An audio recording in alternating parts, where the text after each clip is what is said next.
ចង់លេងឬបងអោបអូនណែ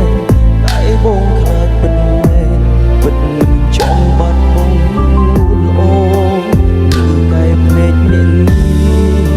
ក្រែងនឹករឿងកូនលងសូមជួយប្រាប់បងផងតើស្ងួននឹងចេញទេណាយ៉ាងហោចណាស់ទឹកដល់អាដឹករួចកើតជាថ្មី